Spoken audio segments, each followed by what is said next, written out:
Hello, everybody. Woohoo! I'm back.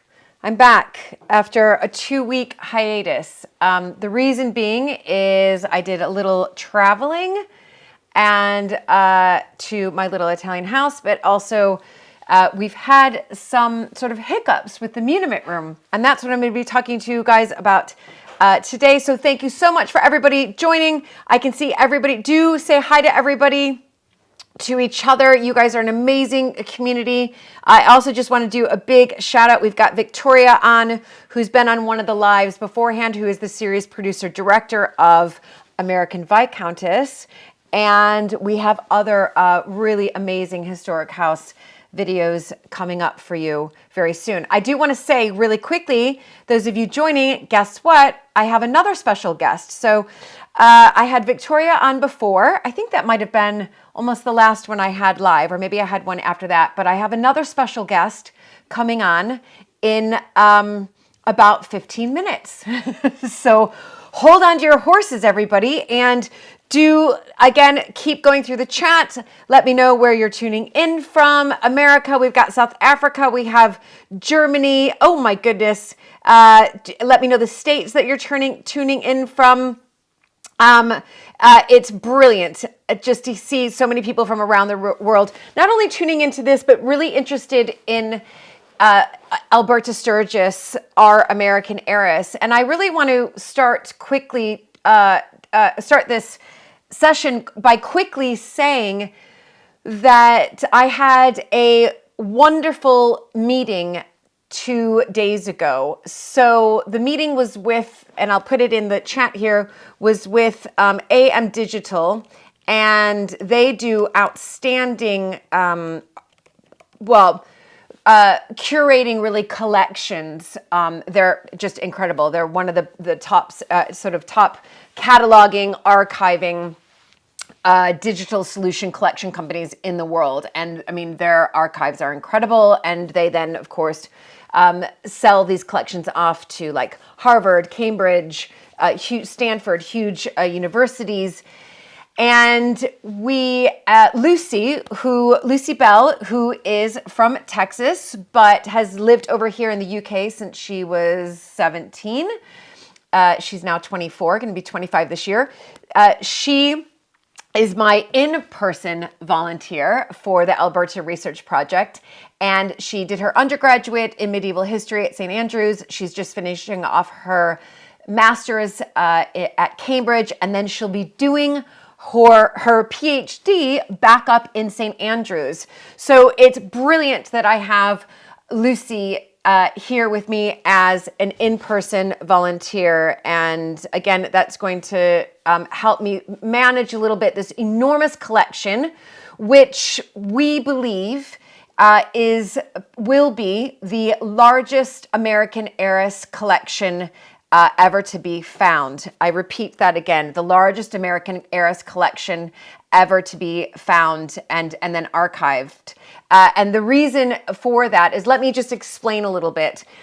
During that Gilded Age period, which is kind of considered between 1870 and 1910, about 445 American heiresses came across the great big ocean and married into European aristocracy. Of that 445, 100 of those women married into British aristocracy. And of those 100, only 60 married firstborn sons, meaning that they inherited the castle or the stately home and the title as well.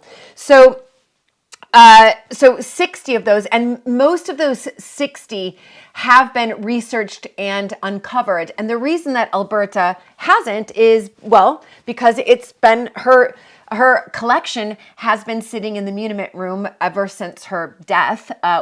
In a case, I should say, and lots of boxes, ever since her death in 1951. And no one has really looked into this collection until the other American arrived 100 years later. That would be me, and obviously has a huge interest in Alberta.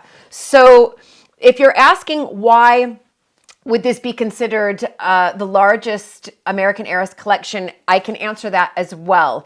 As we've been able to uncover more and more of Alberta's collection, she not only saved and kept really letters that were sent to her, and thousands of them, but in particular, the three people that she corresponded most with in her life: her mother, Betty Leggett, her brother, Hollister Sturges, and her aunt, Josephine MacLeod. She corresponded with them pretty much, and in particular, her mother, on a daily basis. And all three of them died before Alberta did. So what she did is she asked for those letters that she sent to those three most important people in her life to be then sent back to her. And she started to archive those letters herself. So we have the sort of the puzzle that we will be piecing back together. And that is what makes her collection so extraordinary, that we have it all here. We don't have to go out and look so much at other collections, because we have a nearly complete, if not all complete, collection here, because she was actually an archivist herself. And those of you who are just joining these lives, I've been doing this since December 31st. Can you believe that? That was the first live. So we're coming up to 3 months. And during these weekly lives, mostly weekly lives that we've been having together, I've been able to piece together some of the puzzle. Wow, Jeffrey, oh my goodness. That is incredible. Jeffrey has just donated $500. That is brilliant, and that's incredible. And I am going to talk about Buy Me a Cup of Coffee in a second. Holy cow, Jeffrey. Thank you. I feel like my face has just gone red. That's incredible. That's incredible. Because I want to talk to everybody about the 17th century hidden window and the work that's the extra work that's had to be done for that, which has also delayed the Muniment Room because of the amount of work that needed to restore that window. So I'm going to talk to you about that. It's incredible. Oh my goodness. Thank you, thank you, thank you, Jeffrey. You are amazing, amazing. And Jeffrey does call me by my middle name, Julie Jean. And when I was younger, that's what I was called a lot by my family, Julie Jean. So again, please keep commenting, telling me where you're from, all of that good stuff. So going back to really Alberta, is we also have pretty much all of her, what we would say in America, her sort of, we call them diaries over here in the UK, but it would be like your daytimers. Is that what you call them in the US? I forget. I've been over here so long. You're like your calendars, your sort of, oh my goodness, somebody help me on the chat. They're called diaries over here, but in America, a diary means, what you're journaling in. But do we call them a daytimer? I can't remember. Anyway, we have all of them. We have all of her from the time that she married George, 1905. We have every single one of those. And of course, I've got a diary of hers when she, from 1888 until 1891. And I will be looking for other diaries. There's still so many boxes that I still have to, daily planner, thank you, that I still have to uncover. And I hope to find some of her diaries as well. But really, her letters were her diaries. So that's what makes Alberta so incredibly extraordinary, that her letter writing, those were her diaries. I mean, we are literally seeing what is happening every single day in her life. And these piles that you see here, these, and in particular, this one I just came across, and I have a little note here, still to sort. These are all signed by Alberta during the First World War. So these are 1917, 1918, 1919, and it's incredible. So she ended up retrieving those letters as well. And in fact, I'm going to read one of them tonight, and it's going to break your heart. So get your tissues ready, everybody. This one is a heartbreaker, and I came across it today.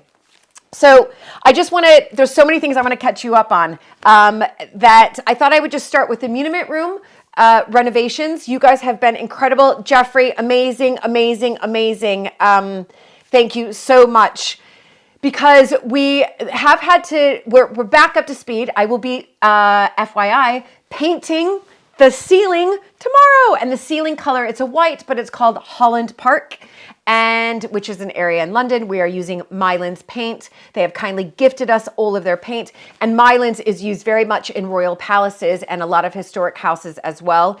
It's been around, it's been a paint here since 1884. So there you go.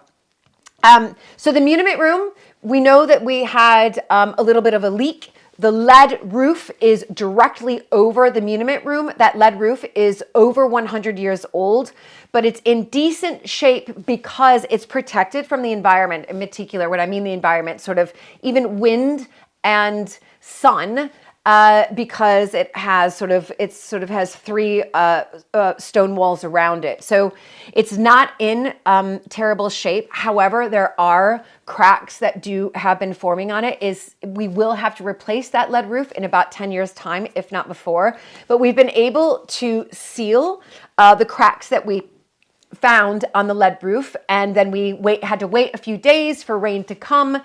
And a lot of rain did come, luckily, and we didn't have any leaks. So I know that Raymond, who has basically been working at the estate for 40 years and knows every nook and cranny of this place and pipe and leak, he will be then constantly checking that roof once the Muniment room is decorated, especially if we know that big storms are coming, just to make sure that no other leaks have formed.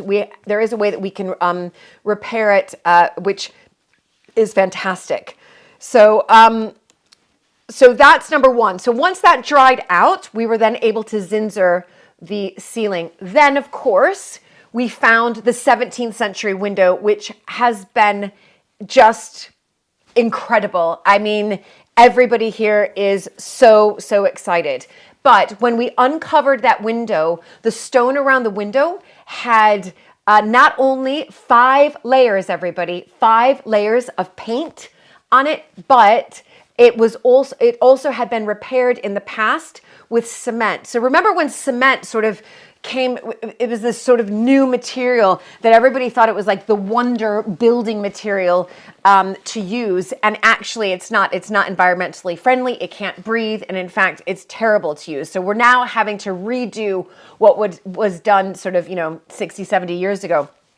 And so Darren, the stonemason, had to come in here and take out that cement. Well, first of all, he had to chip away. I think it took almost 2 days to chip away the 5 layers of paint. Then some of the stone had been damaged, so he had to repair that. But before he could repair that, he had to remove the cement. This was about a 5-day job. So what I've done now, and this really helps, Jeffrey, is we had obviously reached the goal on Buy Me a Coffee, but I have those of you who still want to donate. You can donate any amount. And donations, you can get different goodies depending on the amount that you're donating. There's a new goal for about $2,600, which will cover the repairs of the window, which was again a huge. We didn't expect that. So that is there as well. As far as those of you who have donated $250 or more, Jeffrey is one of them. Many of you on here are one of them. That has been complete. So you will your name has been sent because to the person up in Worcestershire who is making the lovely brass and walnut plaque that is going into the Muniment room, and it should be ready in 2 weeks' time. So your name will be on that plaque. So thank you to all of you who, when we started this original project earlier in this year, who donated that amount. But all of you just being here and supporting me and sending me bits of research and being a part of the Alberta Research Project, whether that's just what I like to call sweat equity, I can't thank you enough. And just listening, even by watching these lives, all the video ad revenue from these Alberta YouTube lives goes towards the Muniment Room Fund as well. So do know that watching this is really, really helpful. And watching those ads is helpful. So thank you, thank you, thank you. I really, really appreciate it. Yes, so I do want to see, that's what I wanted to talk about. Somebody's mentioned fingerless gloves. Yes, I have. These have been eaten by moths here. Victoria has given me a pair, really lovely pair for my birthday, but they're being washed right now. So I have these ones on, but I don't mind the holes. They have, it gives character. But I will maybe be coming out with an own line of my fingerless gloves because you don't see me ever without fingerless gloves. That is for sure. Now, I thought quickly before we go into the letters and what we're going to be discussing, ta-da! Look what I have over here. I have it in full view for you, everybody. This is the brilliant scanner right here. And Lucy and I tested it yesterday. It did take us about 2 hours to sort of set it up, connect it to the computer. We can even connect it to the phone. We did a few letters and they come out beautifully. There's even, I can click it here on the console itself. There's a little, this isn't plugged in, so don't worry. There's a little clicker here that I can have it in my hand. And everybody, I think it's down below. There is a clicker for my foot. So this will go on the desk, that will go into the muniment room. And I'm so excited. We have 48 virtual volunteers. Right now, we've capped that at 48. So we have 48 virtual volunteers, and we've been in touch with all of them, and they're from all across America, in Canada. We have one in Mexico, and we've got a couple over here in the UK, and it's really, really exciting. So those of you who have completed your application, your NDA and confidentiality agreement, and your referee, which is 48 of you, we've already been in touch, and we will be in touch with you again next week to prepare for another Zoom and sort of next steps around that. Within the 48, 8 of you have already been contacted as what we're calling virtual volunteer mentors. And those 8 have been chosen because they have transcribing backgrounds. So about 8 of you who applied to become a virtual volunteer have backgrounds by working with collections, which has been amazing. And so we have this whole support team that will be supporting each other, and which is really, really exciting. That there is this sort of level of 8 of you that have transcribing backgrounds that can help the other 40 who are just doing this out of the kindness of their hearts and helping me.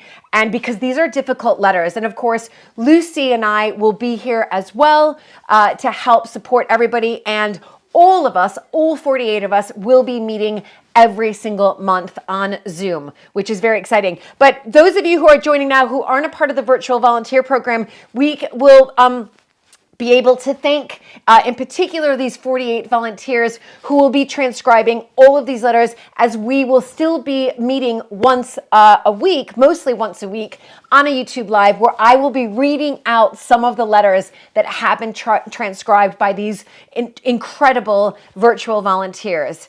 And I know somebody has also quickly asked, will I be traveling to America? The answer is yes. So my plan is in 2024, once we've got a big bulk of the transcribing under our belts, my plan is to head over to New York to retrace a lot of Alberta's steps there, and then also to head to Chicago as well. And I hope to meet many of you there as well, which would be fantastic. So thank you all so much. Yes, an extension pole for the painting. So what I have, everybody, it's going to make you feel so much better. It's in the muniment room, and you've probably seen it on some of the Mapperton Live videos. There is scaffolding in there. So now I'm just here. So tomorrow it's literally going to be like right there. So I don't need a pole because there is scaffolding there. So, which is brilliant. Yeah, very, very exciting. And it's like a dream come true. So I know my special guest is going to be arriving here in about 20 minutes. which is, the special guest has just texted me saying will be 6:45, that's 6:45 p.m. My time, 6:45 p.m. UK time. So that is in about 20 minutes from now. So what I thought I would do first is, of course, you probably saw the title, and the title was Broken Engagement, and followed by Oscar Wilde. So let's get into that, because if you remember in one of the past lives, when I was clearing out the muniment room, I found this trunk that was at the bottom. There were lots of other trunks stacked on top of it. And when I opened it up, it was like a dream come true. I opened it up and I said, oh my goodness, I think that's Alberta's writing.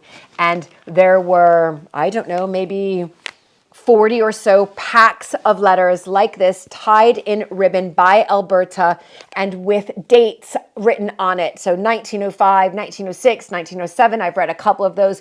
She's even labeled them as churches, painters, Commonwealth, charity. And I still have to go through all of these, because these letters clearly had not been found when there was a limited amount of cataloging that had been done with Alberta's letters, and I've discussed that before. So we do have the archive boxes. There's about, I think, almost 50 of them, of George Montague, Alberta's husband, and Alberta. 50, yes, stuffed with letters, but they had been somewhat cataloged-ish, but no one had found these letters until me. So that's another 1,000 letters in there easily right now. So it's incredible. That was very, very exciting to find that. And the virtual volunteers will be transcribing those. So I just wanted to show you these. I mean, they're beautifully what she's done, these packets of letters, and it's absolutely extraordinary, everybody. I mean, these are all, and again, these are written, a lot of these are written by Alberta. I mean, it's incredible. And I have yet to go through all, in fact, all of them right here are written by Alberta. And this would have been around the time of when she was engaged. I read one of those before when she wasn't sure and she was asking George just to hold on. And then after her marriage. So, woo, it's very, very exciting. So what I just want to quickly talk about before I read this letter from June 6, 1917, get your tissues ready, is about Oscar Wilde and George's broken engagement. Now, we touched on this a little bit beforehand when I was like, oh my gosh, somebody had sent me, one of you had sent me a newspaper article saying that Olive Custance had been engaged prior to George Montague, but it was actually, the newspaper article was just about her marriage to Lord Alfred Douglas. And then sort of it had in there that George wasn't, he was fine with it and he was working on his parliamentary work. Well, everybody, where are those letters? Here they are. So, hold on, everybody. I've put them somewhere. Maybe I've left them in, oh, here they are. There we go. So as I was going through Alberta's box that I have just uncovered, which probably had been sitting, that I suspect all of these had been sitting in there since her death in 1951. No one has touched it. I found this small little pack of letters like that big. And it wasn't her writing. And I thought, well, that's weird. That's not her writing. But a lot of it was, Dear Uncle Hinch, who was, that was his nickname, and he was the 8th Earl of Sandwich, so he was George's uncle. So if you remember, the 8th Earl of Sandwich never married. His younger brother, who would have inherited had the 8th Earl died first. His younger brother, Victor, died before the 8th Earl died, which obviously meant that it came to, the earldom came to George Montague. And everybody knew that was going to happen, that the 8th Earl didn't have kids, he didn't have married. So eventually it was, of course, going to go to George. Now, what is really fascinating about this is, let me just read this to you, everybody. So I found this letter, and it's in 1902. And it says, so get ready. I'm not going to read the whole thing, but I'm going to read the bits that are, whoa. Dear Uncle Hinch. So again, this is to George's uncle, who is the current 8th Earl of Sandwich. Your explanation of your reference to Miss Custance is based on an entire misconception. I looked up only yesterday the copy of the letter that I wrote to you, and neither in that letter nor in anything that I had said on the visit that we paid to you together, as in Miss Custance and George, we paid to you at Hinchingbrook, was there any reference to Mary which in any way concerned yourself? Whoa. How could there have been anything tactless in writing to tell you I was engaged and asking to bring Miss Custance to see you? I entirely fail to see. I am entirely, it says he's angry, that the reference to this subject about the marriage was founded from subsequent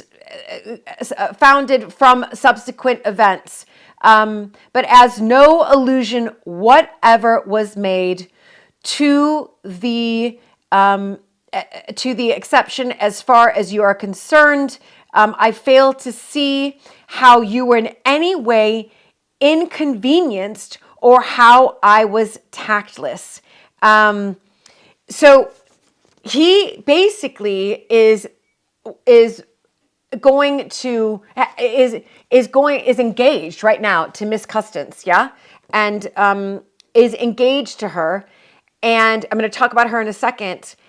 And it seems to me that is a problem with Uncle Hinch, because guess what, everybody? Here are letters from Uncle Hinch to George, and they are firm, they are angry, he is not happy. So there's 3 on June 5th, June 8th, and June 12th of 1902. Now his handwriting is a little bit more difficult to read, but what he does say is he mentions Miss Custance in here. Hold on, let me just find that one. I mean, there's lots of underlining. And he says, how could this be considered tactless? It was simply as a matter of tact that I alluded to this and other subjects. And then he goes on to say, I hope that you will explain how and who has been, let's say, how my letter basically could have been construed in this way. And there's one there is mentioned, it's further in the letter. There is, here again, it's like all about tactless, and there is the marriage. I mean, it goes on and on. It's really quite serious. And he says he has every right to question. I am extremely angry at your conduct, which is extraordinary. So it looks as if, from what I can gather, is that they had asked to visit Hinchingbrook, Miss Custance and George. And what happened was they didn't tell Uncle Hinch, the 8th Earl, that they didn't tell him prior that they were engaged. The right thing back in those days would have been to have written prior to their visit to Hinchingbrook to announce to Uncle Hinch that they had engaged.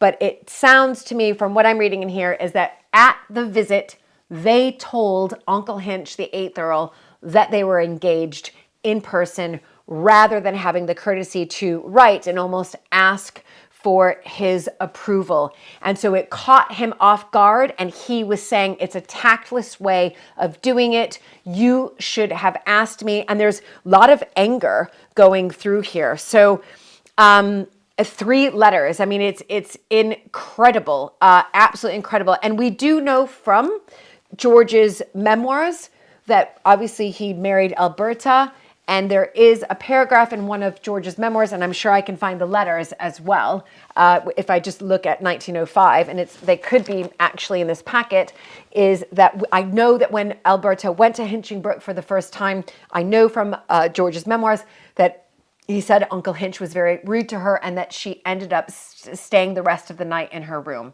She didn't come out. So I do know also after their marriage, Uncle Hinch actually very much came around to Alberta and absolutely adored her, to the fact that I think it was almost a little bit obsessive. So, but that's what. So what I want to read to you, if you're wondering, like, who is Olive Custance? Well, this is going to, get ready, everybody, on the edge of your seat. This is extraordinary. So if we go back to Lord Alfred Bruce, he was born the 22nd of October, 1870. He died the 20th of March, 1945. He was a British author, poet, and translator, but better known as the intimate friend and lover of Oscar Wilde. He was his mother's favorite child. She called him Boise, a nickname that stuck for the rest of his life. Now, what's interesting is Lord Alfred Douglas and George Montagu were very good friends. And I do know this from past readings, because they went to Winchester College together between 1884 and 1888. And they fell out because of what happened. Alfred Douglas had this affair with Oscar Wilde, and then they turned against each other. A lot of what Alfred testified in the court against Oscar Wilde was used against Oscar Wilde. We know that Oscar Wilde was convicted on the 25th of May, 1895, and sentenced to 2 years hard labor, first at Pentonville, then at Wandsworth Prison. I live 2 minutes away from Wandsworth Prison. And then but after his time and after sort of this really quite sort of horrible ending relationship with them, the two of them, between the trial, they ended up reconvening back together. They ended up reunited in Europe, and but Oscar Wilde then died in 1900, and after Oscar Wilde's death, Douglas, while Miss Custance was engaged to George, Douglas renounced his homosexuality and established this close relationship with George's fiancée, Olive Custance, and she ended up breaking it off, and quite quickly after the breakup of the engagement, married Douglas. And they married on, get this, so they married in, it looks like they married in 1902. So it would have been sort of around this time that this was happening, because as soon as she broke it off, sorry, this is not June 5th, 1902. This is, sorry, this is not June. My fault, everybody. This, I'm looking at it again, and this is January. So he was engaged. This makes sense. He was engaged to Miss Custance January 1902. When Miss Custance broke it off with George, literally it's weeks later, she married Douglas. So she married Lord Douglas. Sorry, that was, I'm looking at the letters now, and they're January. And so she married Lord Douglas. So this, it's just fascinating for me to, of course, read all of this and read all of this. So you can see it's, and the special guest who comes in here, I'm going to reveal this to him, because I don't think that this special guest knows. So we're going to wait for the special guest. He's coming in 5 minutes, and we're going to get his thoughts on that. And I think it'll be interesting to hear his thoughts on what I've just relayed. So before the special guest comes on, and I want you to hear his reaction to this, everybody. So I want you to hear his reaction to what I'm about to tell him, because I don't think he knows. I want to read one more letter, and this is the letter that you might need to get. You might need to get some tissues out, everybody. This was written, again, it's amazing Alberta got her letters back, to Alberta's mother, Betty Leggett, on the 6th of June. It's probably why I had June in my head. Because this one says June, that one says January, and I was looking at both of them. The 6th of June, 1917. Here we go. Get your tissues out. It made me cry when I read this. Darling Mother, Mary Wemyss has just been here from 5 o'clock yesterday until 9:45 this morning, and I cannot give you any idea what a joy her visit has been. How much has happened since I'd seen her. She has lost those 2 beautiful boys. I actually have not seen her since November 1915. Last night I felt too seedy to have any visit with her. It was one of those glorious evenings, and George took her out in the garden, and they simply had a beautiful time together. I could even hear them at 11 o'clock, walking out by moonlight. This morning, she came into my room, and we breakfasted together and had a perfect hour, and she did me a lot of good. The quality of her mind is so fine that I come back to the estimate I always had of her, that she is wisdom personified. She has a loving heart and a critical faculty, so rare that I do not wonder she always is a refreshment and inspiration. I told her you had seen an inspiration to A.J.B. So I don't know who A.J.B is. I told her you had seen him in the garden in Washington, and should fancy from what she said that he is on his way home and will be here next week. So I'm not sure who A.J.B. is, but somebody, I think probably political at Washington. Here we go. It is, everybody. This morning we talked about her boys, Percy, Charlie, and Lady Desborough's and Lady Glenconnor's boys. And she told me what an extraordinary, so 4 boys, everybody, extraordinary, radiant youth all those boys had. She said they were often blamed for giving them everything that life could hold. They were told, these mothers, that they would spoil their children. They had everything that mind could conceive.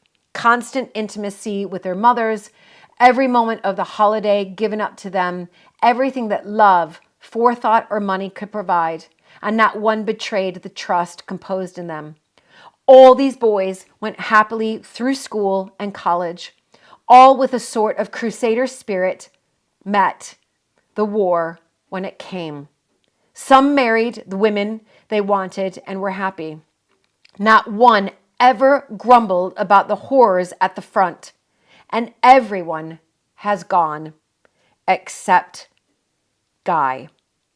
She added what a joy it was to them all, the mothers I mean, to feel that these boys' lives had been so flooded with gladness. And as she spoke, there was not a tear or a regret or anything. Neither was it a heroic effort. It was just a simple statement of fact, and to me, a perfect inspiration. She's going to lend me Lady Desborough's book, printed privately, about her boys.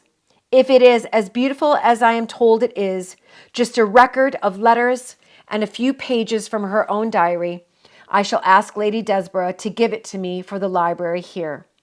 I feel that this library at Hinchingbrook, this library should contain the record of these fine young lives, just as it does of the Elizabethan poets and the Foy Arts Chronicles.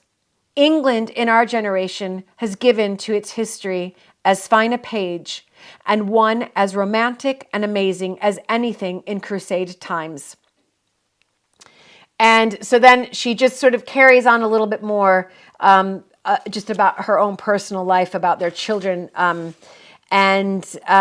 But isn't it just absolutely just incredible what, the lives that were lost during this war, and these mothers who lost their boys. I mean, it's just absolutely tragic. It's absolutely tragic. So I just thought I would read that, and luckily that one was an easier to read one because she had typed it out. So I'm just so I'm really touched by this letter. In fact, this letter. So do comment down below if that has touched you in a way that it has touched me. So my special guest is just about to arrive.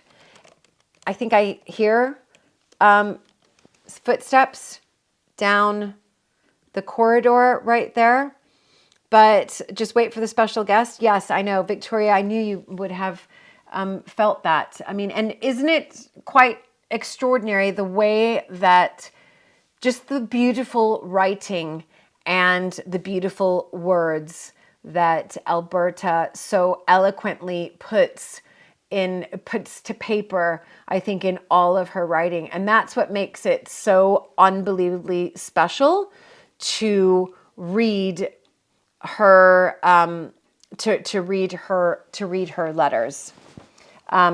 So yes, here we go. He is 1 minute away, everybody. So if you have any other questions, 60 more seconds until the special guest. Let's get the chair ready for the special guest, shall we? Let's get the chair ready. And we will have to share mics, but he is coming in. So just think about this. They're going, with this virtual volunteers that we have scattered around the world, there is going to be, in fact, I need to move this over. There is going to be, there we go, so you can see him. We are going to be having so many more of these letters that I'm going to be able to read out, which is quite extraordinary. And of course, when these letters come through, I will be choosing the ones that, that really have meaning. And it's really a good question. Somebody's just asked, where is that book? And, that is something, as I put the Muniment room back in order, I'm going to look for that book. I'm going to look for that book in the library, and I'm going to look for that book here when I put the Muniment room back in order. Here's the special guest. I can hear him. So it's a really good question. I hear your footsteps. We've got so many people on. We've had over 300 joining us. So, ta-da, special guest. Here's Mike. Yeah, you're in shot. There we go. There we go. So if we put the mic there. Well, I have a louder voice than you. You might want to wear it, and then I can. You do? Project. I thought I had a loud voice. No. Here, budge up. You're taking all the frame. Yeah. Here we go. Here we go. That's better. Yes. Here we go. That is better. Can everybody hear us? Okay. I assume that you can with the mic there. Yeah, can everybody, should be. If not, we can probably turn it up from that back one, but it should be, I see it. It looks like it's going quite well. Yeah, that's fine. Great. Oh my goodness. So if you haven't met my husband before, here he is, Luke, but I think many of you who are joining have. I do recognize some of the names here. Hi, Victoria. Yeah, I know. Jennifer. Yeah. Rebecca. Deborah. Sally's here. Sheila. Lots of people. So Julie tells me that she's been uncovering some astonishing things about my great-grandfather. Yes. But she wouldn't tell me exactly what it was. So I'm longing to hear. Right. Well, I've read it to everybody, and I did say he doesn't know. He might know a little bit, but he doesn't know. So I found this letter in that special metal case of Alberta's, and I thought, well, this is in Alberta's writing. I've just read it to everybody, and basically, in January of 1902. Your great-grandfather, George, was engaged to Miss Custance, that's how I'm saying her, Olive Custance, who was a poet and also an heiress, and engaged to her. And it looks like this packet of letters here is he brought Miss Custance to Hinchingbrook, told Uncle Hinch, the 8th Earl of Sandwich, while at Hinchingbrook, that they were engaged and that they were to be married. And there, in January, there are some really not very kind letters from Uncle Hinch to George saying it was tactless what you did. You shouldn't have done that. You should have written me first. And was not happy the way that he announced his engagement. Right. So can I have a quick look at? Well, it's hard to read. I bet I can. Okay. And look at this lovely headed paper. It's hard to get it close up. Oh, I see. Isn't it interesting how the letterhead was on one side because they were writing them almost as if they were a card. So Yes. that's really interesting. And also I was noticing on this one here, which says 43 Rutland Gate, SW. So back then, 100 years ago, your postcode, which is our equivalent of a zip code, only required 2 letters, SW. Today we have to have SW and then a number, 18 in our case, and then 3 more digits, 3SL. Well, it shows you how it's grown. How it's all changed. Yeah. Okay, so let's see if you can read this. Yeah, I spent a lot of time. if I had something that your letter was written from your father, Advice. I should have treated it accordingly. Gosh, it is hard. For something that the indications are No, to understand. to understand, Private from yourself to me. I hinted it accordingly. I hereby write. I merely write again. I merely very write good. again. Okay. To relieve you of a misconception. Which. Yes. It's hard, doesn't it? Yeah. Okay. Yeah. Okay. But See. you've got the gist. Yeah, And the I've got gist this is because that you can see I the gist is that he didn't approve of Miss Custance, but nor did he approve of Alberta. That's what to I was begin with. saying. All of which is making me think that my great uncle, which is what Yes, he would have it been, would have been Uncle Hinch, the 8th Earl of Sandwich. was not a terribly compassionate man. Right. That's He what was- somebody he was- else has written. he Deborah was- has written he's- that as he's- well. He's probably pretty tough. but and then there is this very interesting link with Oscar Wilde. Yes, because then Miss Custance broke off the engagement to George, and weeks later, in March 4th, 1902, married Lord Alfred Bruce Douglas 2 years after Wilde had died. And, they had this really complicated relationship. But Douglas was friends with your great-great-grandfather. They went to Winchester College together. And they were very good friends, and I do know that. And then they weren't friends anymore after the breakup. That's what happened. Well, he was known as Bosie, and Yes. he was. And he did I say Boise? I said Bosie, yeah. Bosie. Yeah. And he was famously the lover of Oscar Wilde, and a rather difficult person. Yes, I think he was. But here's something that Julie doesn't know. Oh. Which is that some very dear friends of ours are the direct descendants Oh. of the Queensberrys. So But in fact- people don't know who the Queensberrys are. So okay. So Alfred Douglas, I think, was the younger son. he was the younger son. of the Marquis of Queensberry, Yep. which is a title that still exists today, though they don't have a house or estate anymore. And the current Marquis of Queensberry is called David Queensberry, Right. and he's a very fine sculptor, potter, Right. and his son is Ambrose Carey. No. Yeah. What? So, Oh my gosh, these are really good friends of ours. Wait, what? Yeah. So No. So we know the Queensberrys well, and of course the Queensberrys were also responsible, and I think it might have been again at the time of Alfred Douglas, for the Queensberry rules. What are the Queensberry's rules? The Queensberry rules. I bet there are people watching now who know what the Queensberry rules are. The Queensberry rules are the rules for amateur boxing. Amateur boxing. Boxing, boxing, like that, because boxing was sort of taking off as a sport.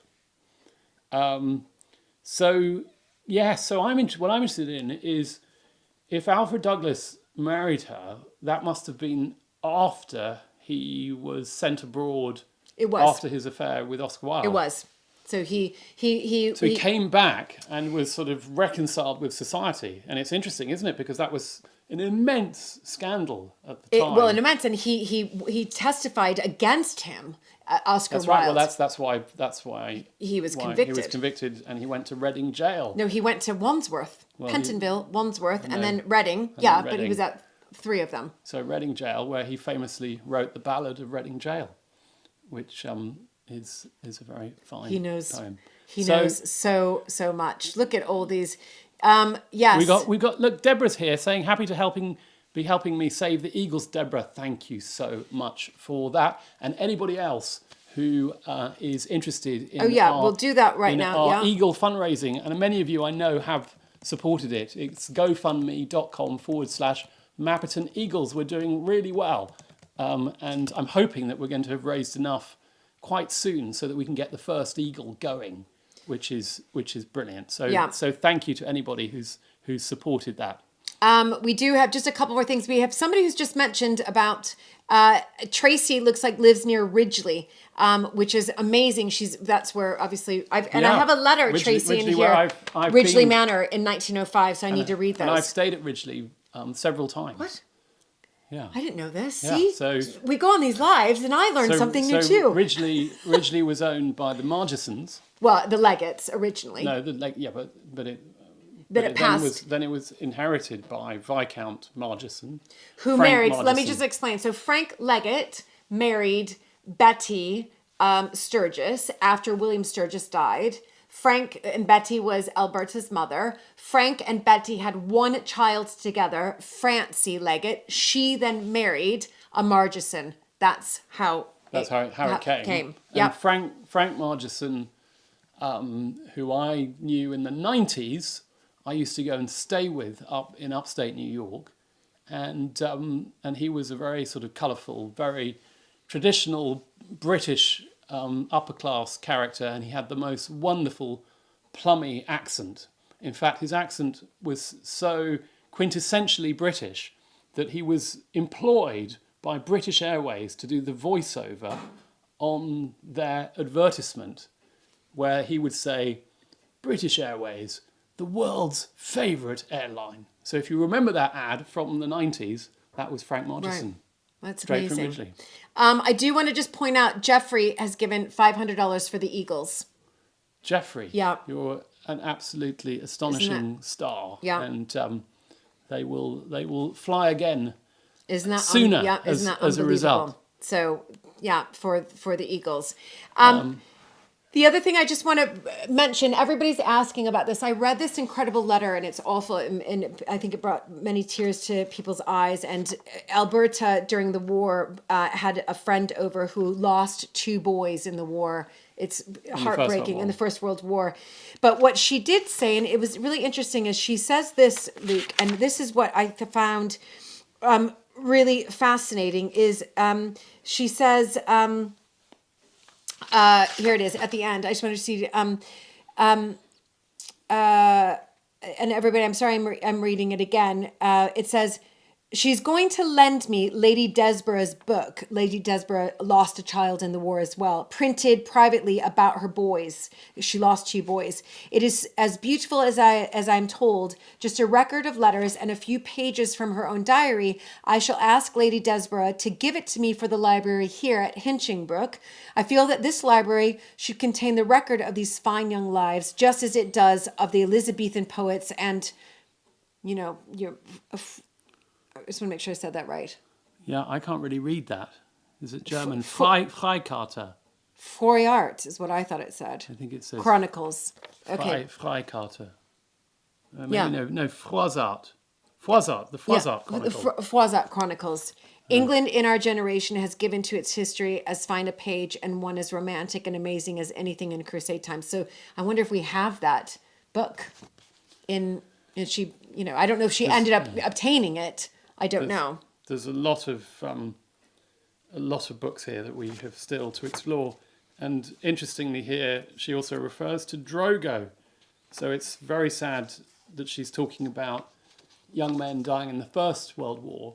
But of course, Alberta's son, Drogo, then died in the Second World War. He was an aviator, and he flew his plane into a water tower. So he wasn't killed abroad. No, he was right. killed while training. In others. 1940, January 1940. He was 32 years old. We went through the box on the last live of, it's really quite sad. Oh, we'll wait for that one to chime, and then we will sign. There's a question from oh my Pops and gosh. Sass. What does plummy mean? And Sheila's got it exactly right. It's a sort of upper class English accent, like the Queen. I think she had the quintessential plummy accent. So Tracy has spent many hours in Francie Marchison's house, and the owners had tried to explain it. That's amazing.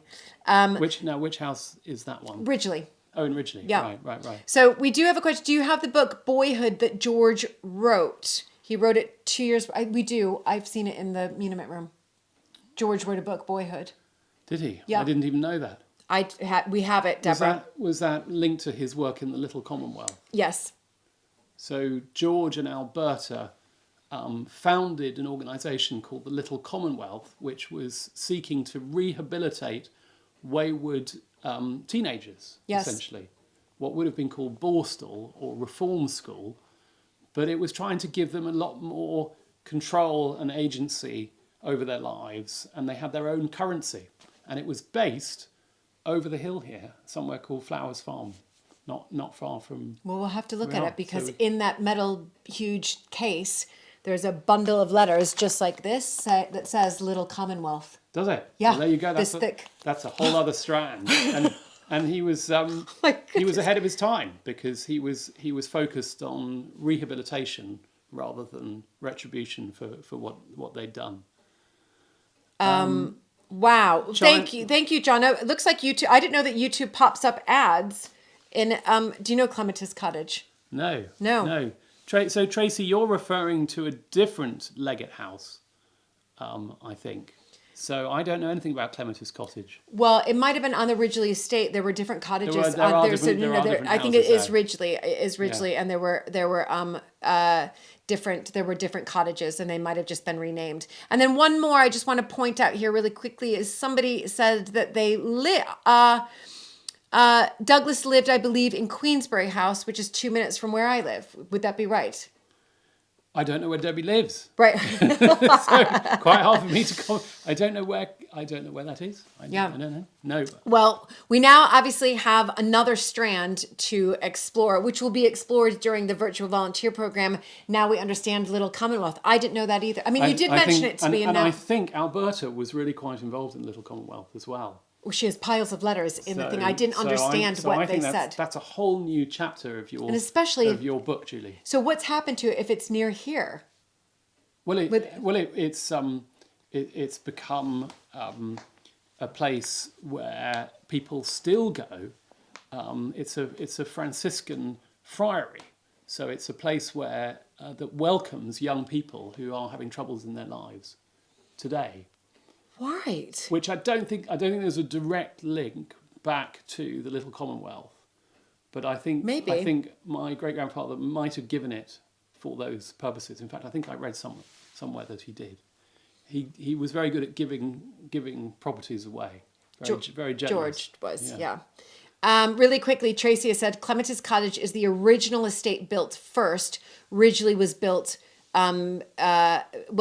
originally wasn't necessarily built for Betty. When Betty and Frank were sort of together, but when William Sturgis was in the sanatorium in New York, he was building Ridgely at that time, but they weren't yet married or together. So yes, amazing. Well, I'm definitely going to have to go there next year, as I said to everybody, 2024. But incredible. But maybe this is a little film I could do for American Viscountess with Victoria. If I just do a little research on the little Commonwealth. Yeah, Victoria. Could be a chapter. I think that could be a sequence. Great. Thank you, everybody. We will listen. We're back. Every Wednesday is when I try to do it here. I know I'll be here next Wednesday. So there'll be another live next Wednesday, and I start painting the ceiling. Thank you, JP. Victoria says yes. I will be painting the ceiling tomorrow. And again, I just want to end by saying thank you so much for all of your support, those of you who have donated to the Alberta Research Project, but also, as I said earlier on, just by watching the ads, all the video ad revenue that comes from these lives has gone towards the Monument Room restoration. So thank you. I think that's it.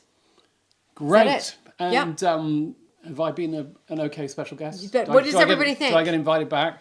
Yeah, you do of course you get invited. And I learned something. Excellent. I mean, listen, I learn a lot from you when you come here. So when you come as my special guest. So it's brilliant, everybody. Oh, thank you, everybody. Well, again, we'll be back here next Wednesday. Again, do check me out. If you want to check out buymeacoffee.com/Julie J. As Jeffrey likes to remind me, it's Jean. That's what the J represents, Julie J. Montague. Or we're doing a GoFundMe for the 18th century listed, grade 2-star listed eagles here as well. And there's one other thing that you must bring up in these discussions as well, because they are linked intimately to Alberta and our Sturgis family. And that is the connection with Preston Sturgis, which I know many of our audience will recognise as the name of the great 30s and 40s screwball Hollywood comedy director. Well, who knows that? Comment down below. And he is directly linked to us. And in fact, if you've seen the fantastic movie, the Lady Eve with Barbara Stanwyck, there is a reference to the Earl of Sandwich in it. So we won't say anything more about that now, but maybe next time. If I'm invited back, I can tell that story. Okay, you can tell that story, Preston. Maybe next Wednesday. Yeah. Preston Sturgis. Okay, brilliant. Okay, thank you, everybody, and see you back here next Wednesday for a live, but of course, see you every Saturday on American Viscountess and Matt Burton Live YouTube. By the way, I'm just gonna toot my own horn. This Saturday, for American Viscountess, we have a new, what we would call playlist, and it's called American Viscountess at Home. And you get to see him again. There's more chat between us, I'm afraid. But it is very good. Joe Young says she knows. Look at all these coming, and yes, they know. Preston. Yeah, perfect. Okay, bye everybody. Happy Wednesday, and again, thank you.